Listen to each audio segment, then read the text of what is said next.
Hello, everybody. Welcome to another episode of Occupational Therapy for Life. So, the last episode, we were talking about the settings that occupational therapists work.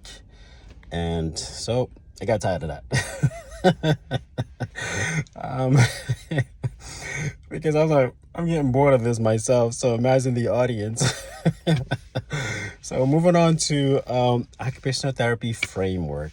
Now, Occupational Therapy Framework, there's been several versions of this, so we're up to version 4.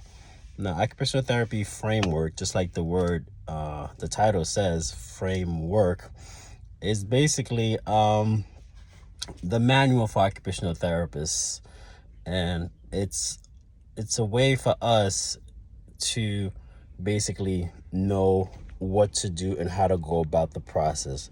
Just like, your car comes with a manual about how it works, and if there's an issue, where to go and what to do, so you can understand the whole mechanics of the car.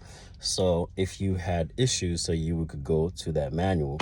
So this is the manual for occupational therapists, and it's called Occupational Therapy Framework. Domain and process. So there's two key words: domain and process. Oh yeah, by the way, disclaimer. I'm not your therapist. I'm not your provider. If you have an emergency, call 911. This is for entertainment purposes only, and you're getting my take and my understanding of occupational therapy. All right. Oh yeah. Well, I was told by a colleague of mine, I should tell you guys to like and subscribe to videos, because apparently it helps with algorithm, and also it gives me feedback in a way to let me know, okay, I'm going the right direction. You guys like this and things like that. So yeah, like and subscribe. Even on my first video, I'm not gonna mention those things. I don't like it myself. Look at me now. Yeah, so like and subscribe. That's your way of supporting me, and it also shows me that I'm going the right direction. All right, back to occupational therapy framework. So domain and process. So the domain is almost like, what area are we looking at, and the process is the how-to. So think of the manual, the occupational therapy manual, as a blueprint to a house. It's telling us how things flow into the house, how the doors are connected, the rooms, the bathroom, where the master bathroom goes, where the stairs goes. It basically tells you how things function. So the same way, this manual helps therapists to understand, at least when they're evaluating a patient, things to consider that they may have not considered. So when I was in school, I was like, oh, I hated this thing. It's so boring. Why do we have to learn it? After many, many, many, many years, I thought, okay, this is useful. So anyway, so now the domain, it basically identifies aspects of occupation, like which area of occupational therapy we're going to focus on. So we have occupation. An example of that is ADLs. We have context, performance patterns, performance skills, and client factors. So those are the domain area that we will be looking at when we are attempting to put somebody in therapy, and those are the things that we want to consider. That's in the domain section. Then the process section basically looks at the evaluation, the intervention, and the overall outcomes that we desire.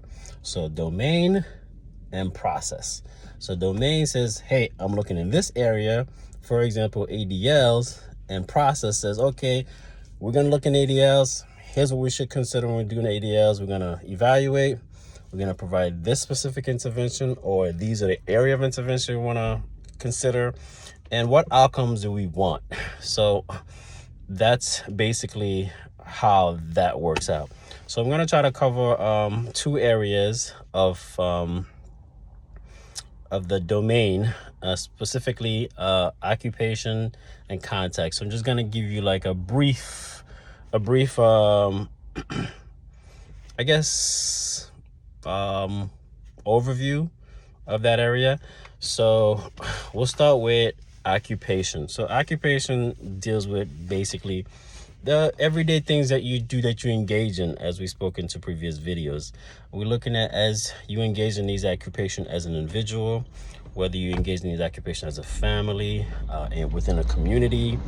And also we're looking at, like, does this have meaning to your life? Does it have fulfillment? So we're looking at that when we talk about occupation. And then context is defined as basically the environment and personal factors. So it's broken down into two when looking to context. Context is like, okay, what environment is this occupation taking place, and what are the person factors that might impact this person's ability to engage in occupation within this context. So an example for environment would be like like health conditions. That was my phone. Like health conditions, cultural beliefs, like religious values, whether this person was already, like, let's say, born with a disability. Those are like personal factors that we have to consider as therapists as we are engaging somebody in a therapy process. So, and we have to see how to help that person engage, and because their background matters, the conditions that they're living in. So all these things are person factors that we have to keep in mind. Even things like sexual orientations or their social status, their socioeconomical status. Because somebody is poor, it impacts their ability to engage in certain occupation as versus somebody who has a lot of wealth. So those are the things that are considered when we talk about context, because like I said, context is broken into two parts. Environment is like within what environment is this taking place. It's different if I'm providing, just like providing therapy for a student in the school is different than the therapy I provide into their home. The focus is different. In school, the focus is like, okay, you need to be able to sit in class and learn a skill to better yourself: math, reading, writing, dealing with other people, and how to get your needs met, following the rules of the school. Whereas home is different. Home might be like, okay, I need to be able to get dressed, get inside this home, and get out this house when I want to, and deal with my parents. So the goals for that context in the home environment and the personal factor is different than what it is in the school. As giving an example.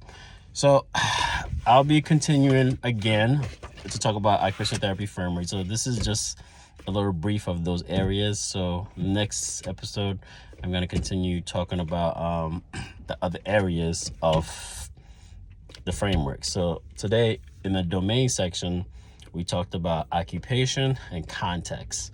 So the next video, we're going to discuss basically performance patterns, performance skills, and possibly client factors as well.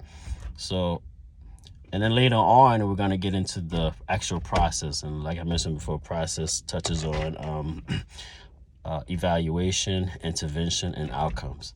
So again, the Occupational Therapy Framework, we're up to the 4th edition, deals with how to help the therapist shape their thought and process, what to consider while they're doing this.